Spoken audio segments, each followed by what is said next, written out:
a Atrapalibros, un placer tenerte con nosotros Un placer estar con vosotros. para hablar de tu libro Solteronas, que por cierto hay un documental previo que también has producido, después hablaremos de él. Definición, poco agraciada, rara, neurótica o directamente fracasada, ¿no? Hasta hace no mucho tiempo las mujeres que no se casaban eran definidas así.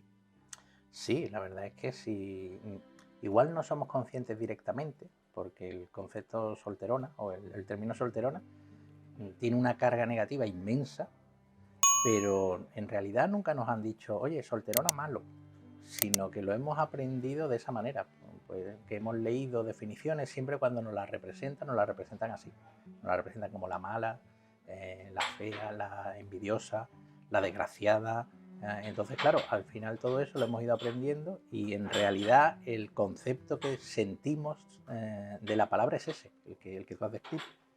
En este libro das voz a 20 mujeres que nunca se casaron. Y no sé si, corrígeme si me equivoco, todas coinciden en dos aspectos, ¿no? En que experimentaron el franquismo y que hoy en día consideran que han logrado en la vida más porque no se han casado. Sí, eso es bueno, he aprendido muchísimas cosas haciendo el documental, porque claro, son 20 mujeres que me han contado su vida. Y sí, esas son dos cosas comunes, ¿no? Es curioso, por ejemplo, esa última de que consideran que han hecho más cosas porque no se han casado. Y muchas de ellas hubiesen querido casarse y, pues bueno, por distintas circunstancias, pues no se habían casado. También tenemos algunas que eran militantes de la soltería, ¿no? Pero la mayoría, de alguna manera, o hubiesen querido casarse o no les hubiese importado. Simplemente no encontraron a la persona correcta o adecuada o que les cuadrase para hacerlo, ¿no? Pero sí, ahora, mirándolo desde el presente, piensan, ay, pues sí, realmente he hecho todas estas cosas porque nunca me he casado. Si me hubiese casado, esta no lo hubiese podido hacer, esta tampoco, no hubiese podido viajar tanto, no hubiese podido cambiarme de ciudad, no hubiese podido muchas cosas que finalmente han podido hacer por eso, por estar solas, ¿no?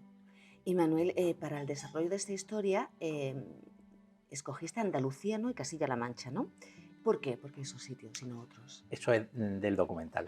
Al final hay dos televisiones autonómicas que participan en el documental, que son Canal Sur y Castilla-La Mancha Media, que es Castilla-La Mancha Televisión. Entonces, como eran las dos televisiones que participan y las dos televisiones las que lo iban a emitir a posteriori, pues bueno, nos ceñimos en rodar en las dos comunidades. Eso sí, las recorrimos un poco. Hemos rodado en todas partes, en Huelva, en Sevilla, en Málaga, después en Albacete, en el nacimiento del río Mundo, hemos recorrido las dos comunidades, pero sí nos hemos ceñido a esas dos comunidades.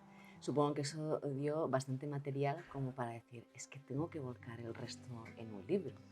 Claro, es que, a ver, ha sido un trabajo de intimidad. Al final, yo lo que hice fue contactar con 26 mujeres diferentes.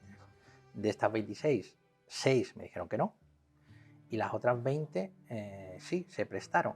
Pero claro, al prestarse, nosotros pues empezamos a trabajar una intimidad en la que nos hicimos amigos, una confianza, ganarnos su confianza, que al final afortunadamente lo conseguimos, han sido súper generosas, más de lo que les pedíamos. O sea, tenemos cosas grabadas que decíamos, no me cuentes esto. O sea, llegamos a un nivel de intimidad que decíamos, a ver, ¿Qué estamos ¿qué grabando? te estamos grabando? Entonces llegamos a un nivel de intimidad muy grande, ¿no? Y después, claro, de cada una de ellas yo tengo a lo mejor 4, 6, 8 horas de grabación. He metido 20 historias en 90 minutos. La inmensa mayoría se me ha quedado fuera. Entonces, claro, el libro me ha dado esa oportunidad de todas esas cosas que saqué de la película con todo el dolor de mi corazón, en el libro están. Y el libro te ha dado quizás también esa intimidad más acentuada, ¿no? Para llegar a los lectores en este caso. Sí, al final, claro, para mí era revisitarlas. Entonces era recordar lo que me habían contado, volver a entender de alguna manera la realidad que habían tenido. Y claro, iba ahondando en su propia realidad y también con la diferencia, claro, de estar sentado con la reflexión de lo que tienes escrito, ya no de una manera de descartar, de bueno, este no me funciona con la otra mujer, no lo puedo meter en la película, sino que aquí, como podía desarrollarlas a cada una de ellas con todo el espacio que quisiese, pues claro, había un nivel, como una segunda lectura que es mucho más rica, ¿no? Esa figura de solterona oficial de la familia, ¿no? En muchas familias tenemos una, ¿no? Me gusta esto de tas, tía, abuela solterona. Me encanta. Reflejas también algunos artículos, como el de Javier Marías, ¿no? En El País, las tías solteras, que me gusta que cuando él dice no les tengan conmiseración, no las subestimen nunca, ni las den por descontadas, las echarán de menos. Claro, fíjate, es lo que tú decías. Yo creo que no casi todo el mundo tiene una tía solterona o alguna relación, sino todos tenemos, cuando se oye, de hecho a mí me pasó, cuando me dijeron la primera vez que me dijeron, solterona, yo dije, mi tía Mari. Tienes una persona, ¿no? A la que te remite, y generalmente es una persona a la que se le tiene mucho cariño, una persona que también suelen volcarse mucho en los sobrinos. Hay una de ellas, Amparo, dice que ella es la fundación, ¿no? Dice, yo soy una fundación, porque mis sobrinos, todo lo que necesitan, vienen a mí y que tienen que estudiar en Madrid.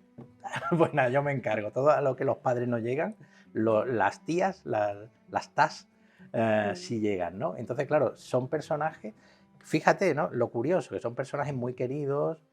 Alguna de ellas, tenemos una de los personajes de una de las protagonistas, que a su vez tenía que es la que me dio la definición de TAS, que a su vez tenía su tía, que decía que era maravillosa, que todos lo querían muchísimo, que incluso siendo la tía de su madre, su padre quería más a su tía, dice, yo creo que quería más a mi tía que a mi madre, Claro. porque era, claro, era como la abuela, ¿no? Amorosa y cuidadora, ¿no? De toda la familia, ¿no?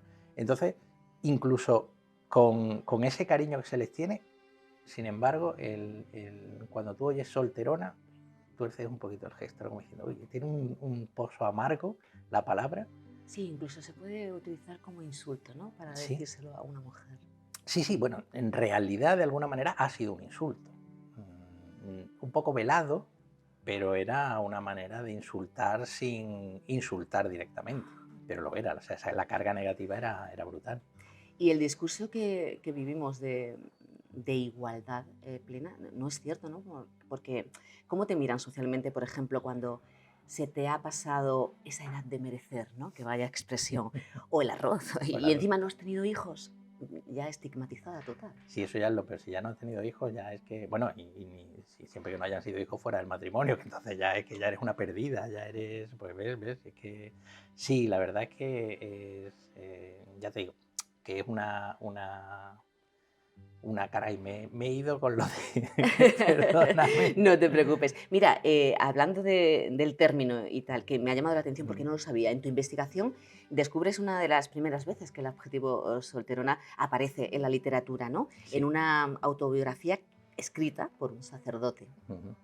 Sí, esto fue labor de documentación, ¿no? Aquí la verdad es que, claro, hay mucha documentación porque yo he hecho un proceso raro. Yo me documenté muchísimo para el documental, como suelo hacer siempre. Sí es cierto que yo siempre que me documento para un documental, la mayoría de la información en el documental no está. A mí me sirve para comprender lo que tengo que contar. Contextualizar. Exactamente. Aquí, claro, aquí podía utilizar toda esa información para sí llevarla al libro, porque aquí sí había que contextualizar literalmente, ¿no? Entonces, bueno, en esos miles de lecturas y de cosas sí encontré que la primera vez que se había hecho referencia a la palabra solterona había sido en este sacerdote, ¿no? Y ya has visto la definición. Claro, a mí lo que me llama la atención de esa definición, que es muy dura, es que es la misma que tenemos ahora, vamos. Claro, No y estamos nada. hablando como Sí, de no hace... recuerdo el siglo, pero no sé si era siglo XVI o Claro, siglo se titulaba XVIII. Vida trágica del Job del siglo XVIII y Pues el siglo XIX. XVIII. Y claro, y el hombre la define un poco como tú has dicho al principio, como fea, huraña, amargada, todas estas cosas siguen vigentes. Vamos, hay series que vemos ahora en la tele y si sale una solterona es igual. O sea, en eso no evolucionamos. Y yo creo que no evolucionamos porque no nos damos cuenta, que ese es el gran problema. El gran problema es que no nos damos cuenta. Ahora me he acordado de lo que me habías preguntado antes. Claro, es que tenemos ese gran problema, esa apariencia de igualdad. Yo creo que eso es un inmenso peligro que tenemos, que hay un discurso establecido de manera que nos dice que, bueno, que ya vivimos en una sociedad igualitaria. ¿Para qué? Pero claro, si eso cala, si ya vivimos en una sociedad igualitaria, no hay nada que reivindicar, no hay nada que conseguir. Y yo creo que que vivimos en una sociedad, afortunadamente, menos machista, pero ya está. O sea, no vivimos en una sociedad igualitaria, vivimos en una sociedad menos machista que hace 40 años. Bueno, hace 40 años, hace 10, porque es que hay cosas... Eso es una cosa que me ha sorprendido mucho en el libro, que hay cosas de estas que tú dices, pero esto cómo puede ser. Claro, esto pasaba en el franquismo. Y después te viene y dice, bueno, espérate, ¿cuándo dejó de pasar esto? Cosas, por ejemplo, como términos legales, posibles condenas, delitos, y de pronto tú dices, uy, que llegó la democracia y seguía. Uy, que llegaron los 80 y seguía. Uy, que llegó el 2000 y seguía. Y hay cosas que incluso algunas siguen y otras que dejaron de ser a lo mejor delito hace Aunque 10 lo años. desconozcamos. Aunque lo desconozcamos, claro. Hay una frase, nadie quiere quedarse con la solterona, ni en los naipes, ni en la vida. Sí, eso es muy gracioso, eso nos lo cuenta Amparo, que claro, es que hay un juego de cartas que se llama All Made, y entonces el juego de cartas es como una baraja, como esta que había de los esquimales y tal, y entonces una de las cartas es una solterona. Entonces el juego consiste en que cuando te quedes solo con una carta, el que se quede con la solterona pierde. Entonces el juego consiste en quitarte a la solterona de en medio, ¿no? Entonces ella lo veía como una metáfora, ¿no?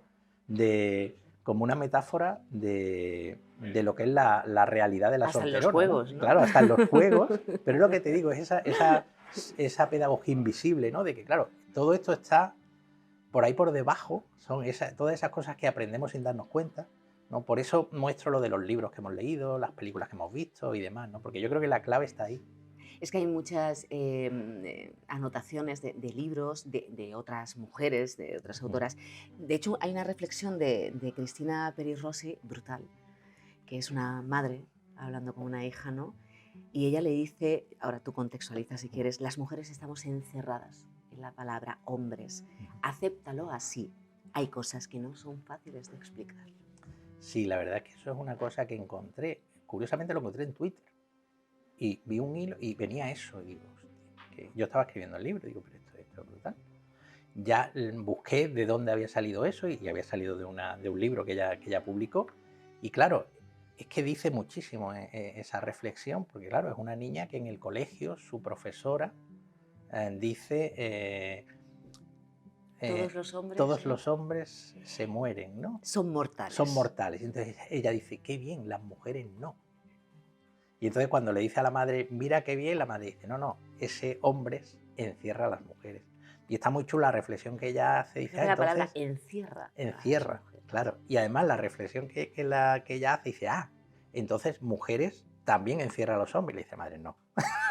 No. Y me parece que dice muchísimas cosas esa conversación entre la madre y la hija, ¿no?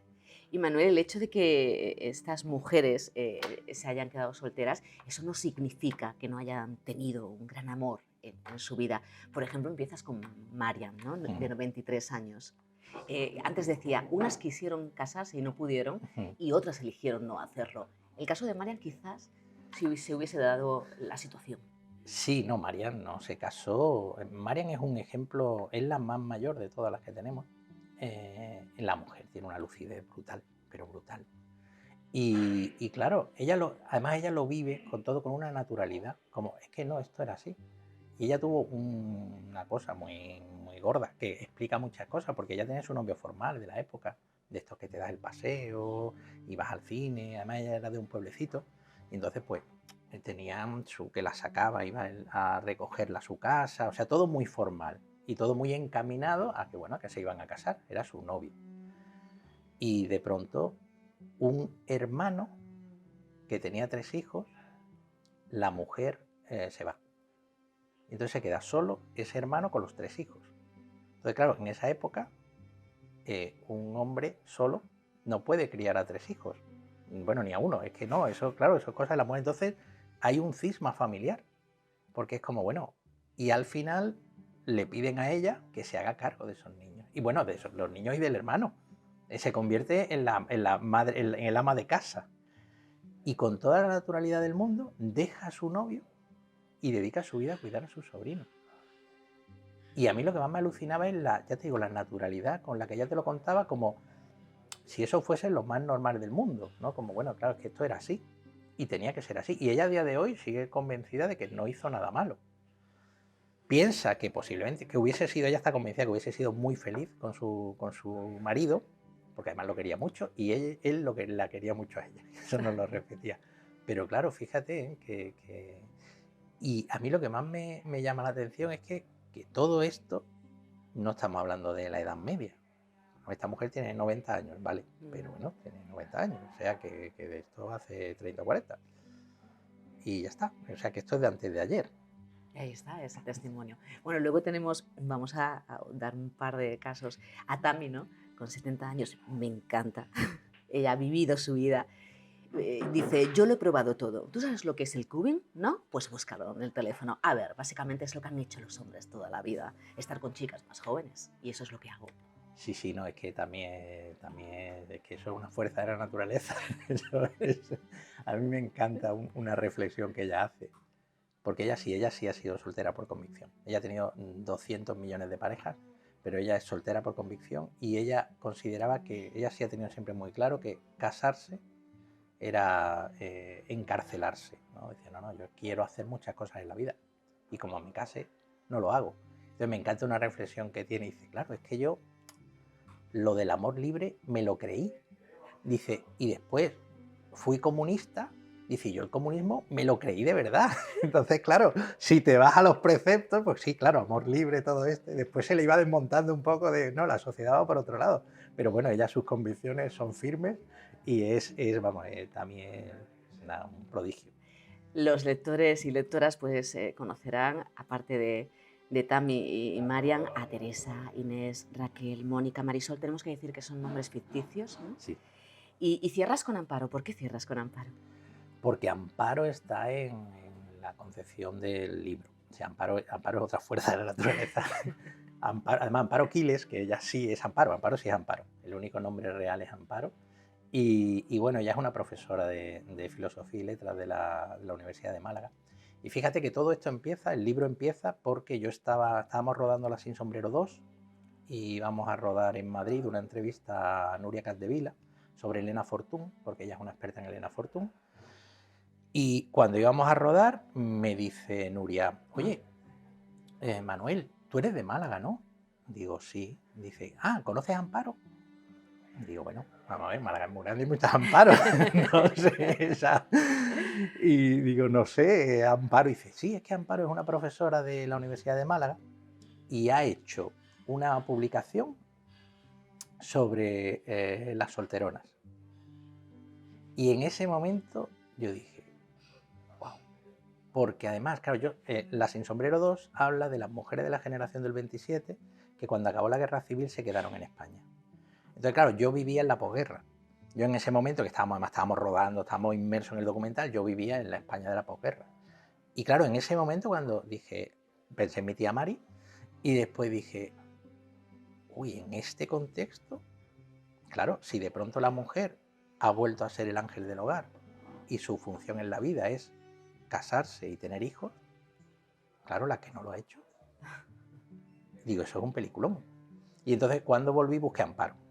Y Amparo es un tesoro. Amparo ya me invitó a su casa, estuvimos charlando y demás, me dijo todo lo que yo tenga para ti. Es verdad que, claro, ella lo que había hecho era una reflexión, o sea, un estudio sobre la representación de la solterona en las artes escénicas. Pero claro, a mí ya me sirvió de leitmotiv, ¿no? Y me dio un poco la clave de, bueno, claro, es que aquí la clave está en cómo se la representa. O sea, toda esa carga negativa viene de cómo se la representa. Y nada, y ahí pues por eso Amparo es la clave de todo. Después descubrí que nunca se había casado y bueno, y me ayudó en todo lo que pudo, me ayudó, ¿no? Entonces sí, creé un capítulo solo de Amparo para contarla un poco. Con ella entro en menos intimidades que en las otras, porque es verdad que las otras cuento su vida. De Amparo no cuento su vida, pero sí cuento lo que ella me enseñó. También porque yo... Que es mucho. Sí, y quería que quedase claro de que, vamos a ver, que esta cosa tan chula y tan interesante es de Amparo, no es mía, ¿eh? Que no me estoy apropiando aquí de... Manuel, pues vamos a cerrar con banda sonora, porque en el documental sí podemos escuchar a La Lima y al Limón, ¿no? De Concha Piquer, ¿no? Sí. A la lima y al limón tú no tienes quien te quiera, a la lima y al limón, te vas a quedar soltera, qué penita y qué dolor. No sé si mantenemos esa banda sonora para el libro también o la cambiamos, ¿tú qué crees? Yo, bueno, la mantenemos. Además, porque esa canción tiene una anécdota preciosa. Bueno, la banda sonora nos la hizo Martirio, nos cantó esa canción y Soltera ya no me quedo, que en los títulos de crédito, ¿no? Que me parecía muy chulo acabar la peli con Soltera ya no me quedo, ¿no? Y nos la hizo ella. Además, nos dijo, pon en los créditos que la he hecho a capela porque me ha costado muchísimo trabajo. Porque es verdad, nos lo dijo con mucha soltura, lo de, ay, sí, a capela, genial. Y después cuando se metió en el estudio de grabación decía, vale, ahora no tengo una guitarra, no tengo algo que Es me más dé el ritmo, complicado, entonces es más claro, claro. complicado. Entonces ella nos contó que cuando a Concha Piquer le ofrecieron esta canción para cantarla, que fue la primera que la cantó, pues ella leyó la letra y tal, y al final, pues bueno, la chiquilla no se casaba. Y entonces le dijo a los autores, no, no, yo la canción no la canto si la niña no se casa, pobrecilla. Claro, Pobrecilla. Y pobrecilla. entonces incorporaron un último párrafo en el que la chica se casa, ¿no? Entonces, claro, me parecía el, vamos, ejemplo perfecto de lo que estábamos contando, ¿no?